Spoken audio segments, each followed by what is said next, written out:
Hai Sobat Spoiler, apa kabar kalian semua? Moga baik aja ya. Balik lagi dengan saya Bob, makhluk luntang lantung yang cari sukses di YouTube. Sobat Spoiler, barusan Gokong menyelesaikan misi memberantas siluman gagak yang notabene pelayan Dewi Kuan Im karena punya harta karun lantas disalahgunakan. Selanjutnya mereka bertemu dengan biksu yang sepertinya tanda kutip sombong bernama Bao Lam Tu. Yuk berkenalan dengan si biksu. Simak ya ceritanya. Kalau ada yang kepengen beri masukan, jangan segan tulis di ruang yang tersedia. Ujung kata berada di sama dengan di rumah sendiri, maka ia sangat ingin masuk.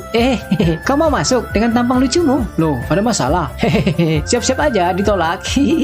Dan tampaknya untuk tugas ini biar Tong saja yang ambil. Sementara itu tampak seorang biksu senior tengah haus banget. Minumnya semangat amat. Setelah menerima kabar dari muridnya, ia menyambut kedatangan Tong dari timur dengan tergesa-gesa. Ketika bertemu, ternyata Tong tak seperti ekspektasinya. Mana Tongnya? Ini guru? Hah? Kok? Dia kata orang compang-camping begitu paling mau nipu, dan ia sepertinya punya pengalaman unik 3 tahun yang lalu, jadi agak sedikit trauma. Bahkan ia menolak secara halus niat Tong numpang nginap di sana. Loh, semua biara kan tempat nginap para biksu. Ke barat nggak jauh kok, paling cuma 4-5 mil. Di depan ada warung yang menyediakan makanan dan tempat tidur. Sepertinya karakter biksu ini pemarah ya. Yuk kita gali lebih dalam. Tong mengingatkannya semua biksu boleh numpang singgah di vihara. Dia semakin berang. Emang ada hutang budi apa sama kamu?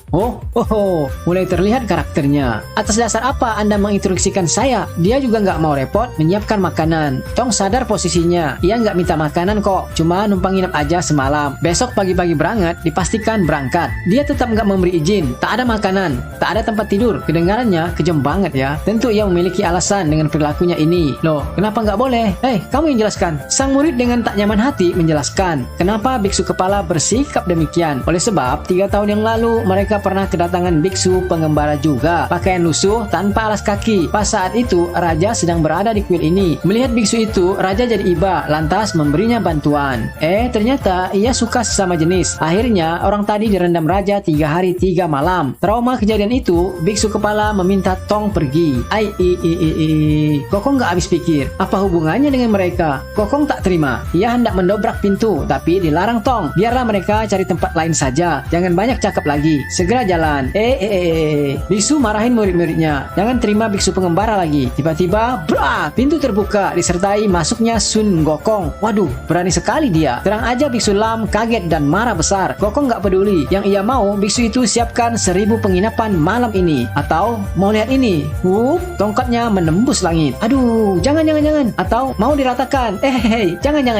Terus, ampun. Rupanya harus dengan kekerasan juga baru ada jalan keluar. Tong heran kenapa mereka diminta masuk lagi. Apa guru mau bikin kemah di luar? Tong kata jangan memukul orang. Apa ada yang dipukul? Nggak ada yang dipukul.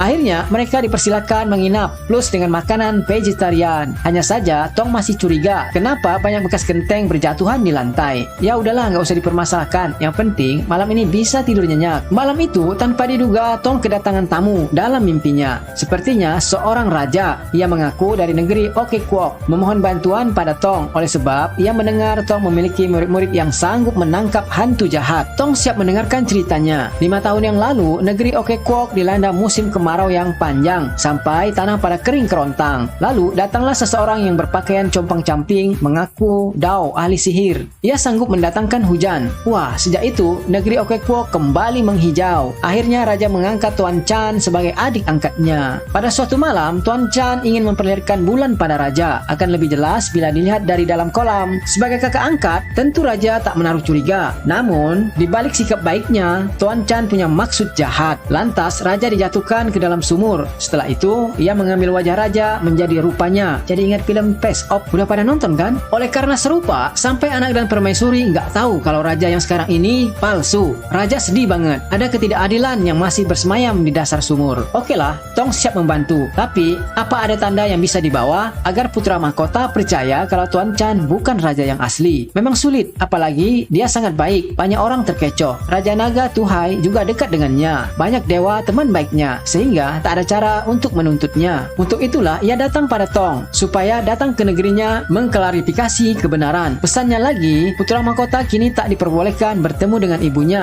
Loh, kenapa? Alasan iblis agar kedoknya tak diceritakan. Lalu raja memberinya sebuah batu lambang kerajaan agar kelak putra mahkota yakin itu wasiat ayahnya. Dan nanti bila bertemu ketemu Ibu Ratu, beritahunya Anda telah berjumpa dengan dia agar Bunda Ratu berada di pihak Tong. Keesokan harinya, Tong menceritakan kejadian semalam pada murid-muridnya, tapi Gokong nggak bisa bantu dengan alasan semua orang meyakini kalau raja yang sekarang adalah yang asli. Bisa-bisa mereka malah diusir. Lalu, ia tidur lagi. Aduh, Tong sampai kesel dengan ulah muridnya yang nggak peduli pada penderitaan orang. Beralih ke kerajaan Okekwok. Tutan, si putra mahkota, minta izin menemui ibunya. Kan beliau saat ini sedang sakit. Dengan beberapa dalih, Raja Toan tetap nggak memberi izin. Untuk menghibur diri, Pangeran Tutan hendak pergi berburu. Oh, ini pasti putra mahkota. Lantas, Gokong membuat sedikit kekagetan. Diar! Hei, siapa itu? Hihihi, ayo kejar aku. Gokong membawa mereka hingga sampai ke Pihara Baolam Tu. Oh, dia masuk ke sana. Cepat kejar. Berita kedatangan pangeran disampaikan murid Biksu Lam. Oh, ayo, ini keberuntungan besar. Salam hormat pada pangeran.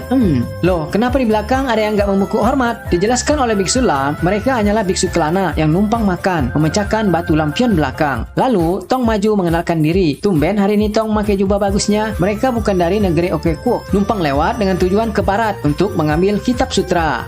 Apa hebatnya negeri Tang? Kata Tong, jubah yang ia pakai ini masih kelas 2 di negerinya. Barang-barang yang ada di kuil ini juga masih kelas 2. Pangeran nggak percaya. Tapi ada satu mustika hidup yang lebih unik. Tong membuka kotak mustika itu dan kera kecil keluar sambil menari. Uniknya adalah ia bisa mengetahui kejadian-kejadian masa lalu. Raja yang sekarang memerintah bukan raja yang sebenarnya. Tentu saja hal ini dipantau oleh pangeran. Bahkan benda simbol kerajaan pun yang diberikan Tong, pangeran masih nggak percaya kalau barang itu berasal dari ayahnya. Akibatnya terjadi sedikit ketegangan dan berujung pemanasan otot. Mana dia? Plus.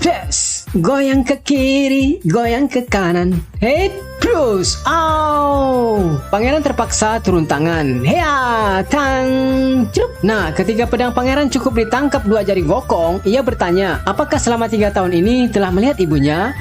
Pertanyaan ini membuat pangeran melemah. Dia perintahkan semua keluar. Dari mana kau tahu? Gokong kata, ia makhluk 500 tahun yang lalu pernah membuat kekacauan di langit, bertugas mengambil kitab suci ke barat. Sun Gokong gitu loh. Jelas tahu banyak hal. Sin pindah ke kerajaan Okekwok. Pangeran Tutam diam-diam menyelinap mendengarkan pembicaraan Bunda Ratu. Info dari dayang-dayang, pangeran pergi ke kuil. Oh, dia senang mendengarnya. Meski sudah beberapa tahun ia tak pernah berjumpa. Dan info lainnya, bentar lagi Raja Toan akan ke kamar Yang Mulia Ratu. Di sini ada hal yang aneh terjadi. Manakala Ratu memegang tangan raja, ia cepat menariknya. Kemudian Ratu perintahkan semua keluar. Rupanya ia hendak mengetes raja. Raja kata, hari ini ulang tahun Ratu. Padahal bukan. Kok dia jadi lupa sih? Aku sering lupa akhir-akhir ini. Urusan rumah tangga pun, raja selalu cari alasan buat menghindar. Dengan alasan sibuk dengan kerjaan dan banyak hal lain yang tak ia ingat. Oh, sampai akhirnya Ratu menyadari, apalagi pangeran keluar dari persembunyiannya. Jelas dia bukan ayahmu. Pangeran balik ke kuil Baolam. Mereka mendiskusikan hasil penelaahannya. Kali ini ia yang tabik pada Tong. Ia tanya, apa benar ayahnya berada di dasar kolam? Apa kami memodi Anda? Tong kata, memang benar. Ayahnya datang dalam mimpinya dan memberitahukan demikian. Pangeran merasa menyesal membiarkan ayahnya kedinginan di dasar sumur. Malam harinya, Gokong dan Patkai menyelinap ke istana. Kata Gokong, ia hendak mengambil harta karun. Hei, tamannya bagus-bagus.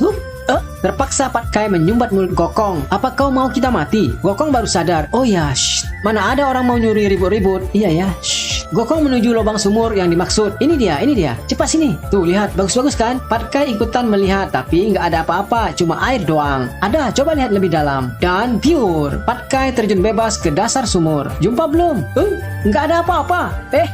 Lebih dalam lagi. Tiba di dasar sumur, Patkai dikejutkan dengan kehadiran Raja Naga dan pengawalnya. Ia tanya, mau apa datang kemari? Patkai kata, ia mencari harta karun. Ya udah, bawa aja jasad orang itu. Kalau memang dibilang harta karun. Bilang sama Gokong, sudah banyak harta karun yang diambilnya. Enggak lah, Patkai nggak berani membawa jasad itu. Tapi jasad tadi terus mengikutinya. Kakak, orang ini mengikutiku terus. Itulah harta karunnya. Singkatnya, jasad raja berhasil dibawa Patkai ke darat. Guru, bangun, harta karun datang. Tong ikut berduka. Patkai bilang, buat apa dia mengendong jasad itu kalau nggak bisa dihidupkan? Siapa bilang? Kakak pertama? Hah? Babi bodoh. Ups, cari kitabnya dulu. Tong mendatanginya. Apa benar begitu? Enggak kok, dia aja yang mengada-ngada. Pat Kai coba mengompori guru Tong lagi. Beneran kok guru, tadi sewaktu mengambil jasad, ia bilang bisa menghidupkannya. Tong setengah nggak percaya. Guru cukup membaca paman yang mendesak, pasti ia mau. Tong tanya, kalau ia bisa, mengapa menyembunyikan ilmu? Enggak, guru, kitabnya aku masih lupa. Bacaannya pun belum kuhafal. Hah? Memang harus dibacakan paman yang mendesak nih kayaknya. Jangan guru, jangan. Bisa kan? Gokong bingung harus gimana. Sebetulnya ia nggak bisa, tapi kalau nggak dikerjakan, terkena paman yang mendesak. Baiklah, tapi harus ke langit dulu buat bertanya. Pat Kai ngompori lagi. Nggak begitu guru, ia bisa kok. Tong siap-siap baca paman yang mendesak. Jangan merapal. Oke. Tong tanya, gimana ia menyelamatkannya? Udah guru, itu akal dia saja. Nggak akan bisa kalau nggak dibacakan paman yang mendesak. Pak Abi bodoh, awas lu ya. Kemudian Gokong minta izin buat diskusi dengan Pat Kai. Lalu ia kata, ia bisa menghidupkan raja apabila ada yang menangis sampai mayat itu hidup. Kamu nyuruh aku menangis? Ya, kalau nggak ada yang menangis, maka ia nggak bisa menghidupkan jasad itu. Kena deh Pat Kai. Ia menolak nggak bisa. Tong kata, Gokong sudah mau. Kenapa kamu menolak? Mau tak mau, Pat Kai harus mau. Coba tunjukkan. Haya. Mengapa Anda seperti ini? Tong menegur Gokong. Pat Kai sudah menangis. Kenapa ia belum pergi ke langit? Baik guru. Gokong lantas terbang ke langit dan menemui Dewa Obat. Ia kata mau nyelamatin orang, maka minta 100 tablet. Dewa Obat terang aja menolak. Lo Kwan, 100 aja boleh kan? Tidak, piar. Pergi. Tapi Gokong nggak putus asa. Beberapa aja ya. Tidak. Kalau gitu aku lapor aja. Tunggu. Karena Anda hendak menyelamatkan orang, kasih dia 1. Kok 1 sih? Jauh-jauh dari bumi. Dewa Obat kata, 1 juga bisa nyelamatin orang. Demi apakah dia tidak menipunya, lantas Gokong mengetesnya dahulu. Hah? Kamu? Dewa sampai belingsatan dibuatnya. Dasar Gokong, ngagetin aja. Sementara itu, Pat Kai masih terus menangisi jasad raja. Tong tanya, berhasil? Haya, susah. Gokong sengaja ngerjain Pat Kai, biar dia nangis tambah kencang. Kalau nggak dapat, maka dia nggak boleh berhenti nangis. Haya, air mata sudah kemarau. Maunya sialan. Gokong minta Pat Kai menghentikan tangisnya. Sudah terlanjur. Nih, makan pisang. Nangis sana. Lalu Gokong mengeluarkan obat dari mulutnya. Apa perlu dicuci? Tak apa, sangat bersih.